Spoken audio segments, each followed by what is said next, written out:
İmam Zahabi'nin Kitabul Kebair, Zor Günahlar kitabında 70'lәп zor günahlar zikir itilgән. Шуның 9-нчы ул да булса туганлык арасын бозу диде. Yani hiç şiksiz туганлык арасын бозу, туганлыкларның туган кешенең хакын белмәү, сакламау иң зур гөнаһлардан берсе. Һәм күп вакытта без үзебезнең туганнар белән элемтәдә тормыйбыз, аларга ярдәм итмибез, аларның хакларын белмибез, аларның зәгыйф хәлдә булу сәбәпле. Yani фақир, мискин, ярдәм итә алмый, ул безгә нәрсә кирәк дип, күп кеше аларның хакларын үтәмиләр. Һәм мондый кешеләр турында Пәйгамбәрбез саллаллаһу алейхи ва саллям үзенең хәдисендә әйтте, дөрестлектә, бер кешенең зәгыйф, фақир, мискин, мохтаҗ туганнары була торып, аларга гүзәл муамәлә күрсәтмичә, аларга ярдәм итмичә, садакасын аларга бирмичә, икенче җиргә садакасын бирсә, Аллаһ субханаһу ва тааля бу садакасын кабул итмәячәк диде. Мондан тыш, хәтта кыямәт көндә ул кешегә хәтта карамаячак диде Пәйгамбәрбез саллаллаһу алейхи ва саллям. Yani безнең зәгыйф, мискин, мохтаҗ туган була торып, biz аңар ярдәм итмичә, каядыр мәчет төзибезме, шишмә ачабызмы, яки садакасын бирәбезме, Аллаһ субханаһу ва тааля бездән бу гамәлләрне кабул итмәячәк. Чөнки иң беренче кемгә без ярдәм итәргә тиешбез, кемгә өлешне чыгарырга тиешбез, кемгә садакасын бирергә тиешбез, ул да булса безнең туганнарыбыз. Шуның өчен бу әйбергә салкын караш булырга тиеш түгел. Аллаһ субханаһу ва тааля Ниса сүрәсендә әйтте: "Ваттақаллаһа аллази тасаалуна бихи вал архам, инналлаһа кана алейкум рақиба." Аның исеме белән бер-берегездән әйбер сорыйсыз, Аллаһ Тәгаләдән куркыгыз диде. Һәм туганлык арасын үзүдән куркыгыз, чөнки Аллаһ субханаһу ва тааля күрәчәк, сезнең гамәлләрегезне күрә диде Аллаһ субханаһу ва тааля. Yani Аллаһ субханаһу ва тааля бу аятларда безне тыя, бу харам икәнлеген, Аллаһтан куркыгыз, туганлык араны үзүдән куркыгыз дип безне үнди. Пәйгамбәрбез саллаллаһу алейхи ва саллям шулай әйтте, кемдә кем Аллаһ Тәгаләгә һәм кыямәт көненә ышанган булса, туганлык арасын үзмәсен диде. Туганлык арасын үзмәсен. Һәм моны кылган кеше, бу харамны кылган кеше кыямәт көнендә дә газапка дучар була. Бу дөньяда да ул кешедә бәрәкәт булмый. Һәм иң беренче ул кеше җәннәткә кирмәячәк. Чөнки Пәйгамбәрбез саллаллаһу алейхи ва саллям әйтте, Җубайр ибн Мут'имдан риваят кылына, ул әйтте, мин Пәйгамбәрбез саллаллаһу алейхи ва саллям сүзләрен ишеттем. Пәйгамбәрбез әйтте, үзүче диде, җәннәткә кирмәячәк диде. Ас-Суфиян ас-Саури бу хадисны шархлап биргәндә әйтте, үзүче туганлык арасын үзүче диде. Yani biz туганлыкны үзәбез икән, инде без җәннәткә керә алмыйбыз. Моннан без куркырга тиешбез. Икенче хадистә Абу Муса ал-Аш'аридан риваят кылына, Пәйгамбәрбез саллаллаһу алейхи ва саллям әйтте, 3 кеше җәннәткә кермәс диде. 3 кеше җәннәткә кермәс. Аракы эчүче, туганлыкны үзүче һәм өченчесе кәһин сихерчеләргә ышанган кеше диде. Yani бу 3 кеше Пәйгамбәрбез саллаллаһу алейхи ва саллям җәннәткә керми диде. Yani безнең туганнар була торып, без туганлыкны сакламыйбыз икән, җәннәткә керә алмыйбыз дигән сүз. Шулай Пәйгамбәрбез саллаллаһу алейхи ва саллям әйтте, һәр кешенең адна кич, пәнҗешәмбе була инде, гамәлләре Аллаһ хузурына барыла.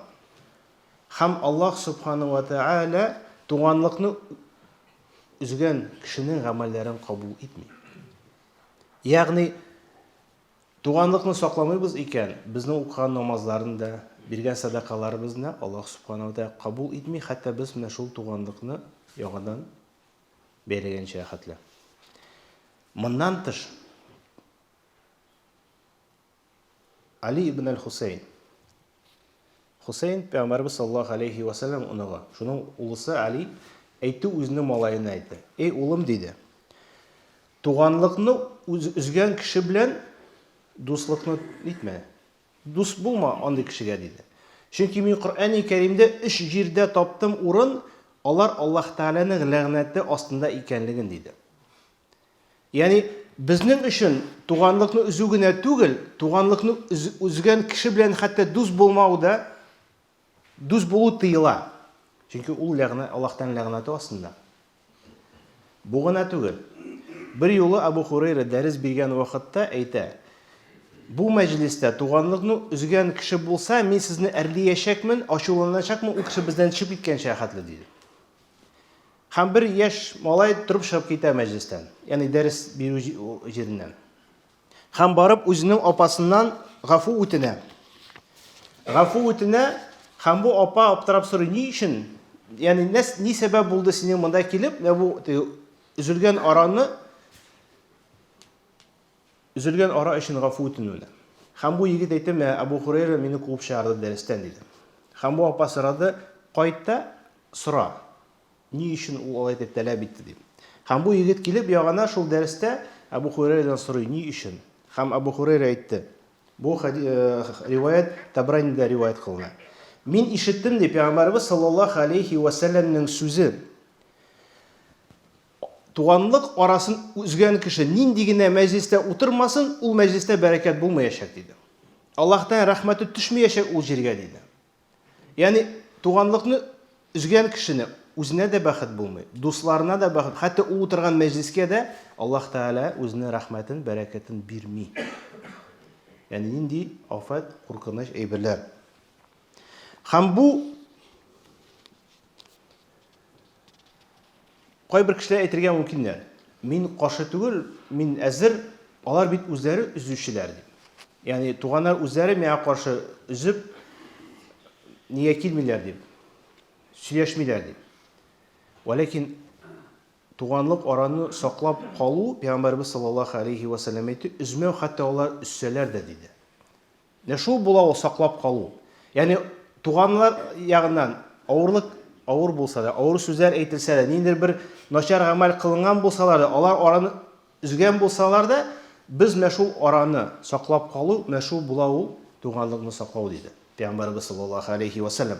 Ягъни хәтта мин сәбәпче түгел, алар үзләре ясадылар дип без әйтә алмыйбыз. Чөнки Аллаһ субханаһу ва тааля бездән безнең гамәлләр өчен сорау алачак. Һәм Пәйгамбәрбез саллаллаһу алейхи ва сәлләм хәтта туган кафир булса да, аны белән араны үзергә кушмаган. Ул кеше Аллаһта ышанмаса да, безнең диндә булуын яратмаса да. Абу Лахаб, Аллаһ субханаһу ва тааля Коръән-и Кәримдә аның җәһәннәм әһле икәнлеген зикр итә. Вәләкин шул ук вакытта Пәйгамбәрбез саллаллаһу алейхи ва сәлләм янында Абу Лахабны сүккән вакытта Пәйгамбәрбез саллаллаһу алейхи ва сәлләм нәрсә дип әйтте? "Мин булганда аны сүкмәгез" диде. Чөнки ул минем абыем. Мин мәҗлестә булганда аны сүкмәгез, ул бит минем абыем диде.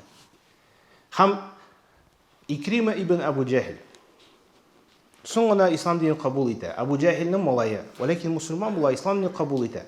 Һәм Пәйгамбәрбез саллаллаһу алейхи ва сәлләм әйтте: "Икрима булган җирдә аның атасын сүкмәгез" диде. Абу Джахилне сүкмәгез, чөнки ул улына бары авырлык китерә диде.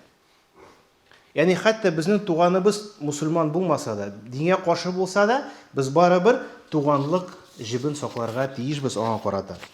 Һәм Пәйгамбәрбез саллаллаһу алейхи ва сәлләм әйтте: "Хәтта сәлам белән булса да, арагызны үзмәгез, саклап торыгыз" диде. Һәм нәрсә үзенә кертә туганлык саклау? Мөмкин кадәр, Имам ан-Навави риваят кыла, мөмкин кадәр без нәрсә эшли алабыз, шуны эшләргә тиешбез. Кирәк икән матди ярдәм, кирәк икән көч, насихат, сәлам, хәлләрен белеп тору, һәм хәтта ул кешене дингә чакыру да ул туганлыкның саклауның бер сыйфаты, бер мисалы. Шуның өчен без бу туганлыкны сакларга тиешбез. Чөнки Аллаһта ышанабыз икән, Пәйгамбәрбез саллаллаһу алейхи ва сәлләм әйткән, кыямәт көненә ышанабыз икән, Аллаһ Тәгаләдән аның мәгъфиратына ирешәбез дип, аның рәхмәтенә ирешәбез дип без тырышырга тиешбез. Алар яхшы булганга түгел, алар начар булырга мөмкин. Алар безгә карата ниндидер начар гамәлләр кылырга мөмкин, вәләкин без моны эшлибез Аллаһ Тәгалә өчен. Ягъни Пәйгамбәрбез саллаллаһу алейхи ва сәлләм әйтте: Рамазан турында, "Ман кама Рамазанан иманан ва ихтисабан", кимдә кем Рамазан аен namaz укый иманын, иман белән һәм ягъни өметләнеп, Аллаһ Тәгаләнең мәгъфиратына ирешеп дип. Ягъни без дә мәшул туганлык җебен саклап торсак, Аллаһ Тәгаләнең мәгъфиратына ирешәм дип, Аллаһ Тәгалә кушкан дип нинди генә авырлык әйтмәсеннәр, сабыр итәбез икән, һичшиксез Аллаһ Субханаһу ва Тәгалә моны кабул итәчәк. Инде алар үзләре гаепле дип үзәбез икән, Аллаһ Субханаһу бездән сораячак. Һәм әйтеп киткәнчә, бу дөньяда да бәрәкәт булмый, безнең дусларыбызга да, хәтта мәҗлис безнең белән бергә утыручы кешеләргә дә бәрәкәт булмый. Шуннан без сакланырга тиешбез. Баракаллаһу лана ва лакум фил Кур'анил азим ва нафa'ана ва iyyakum bi ayati ва зикрил хаким. Иннаху хувал афур рахим ва джавадul карим.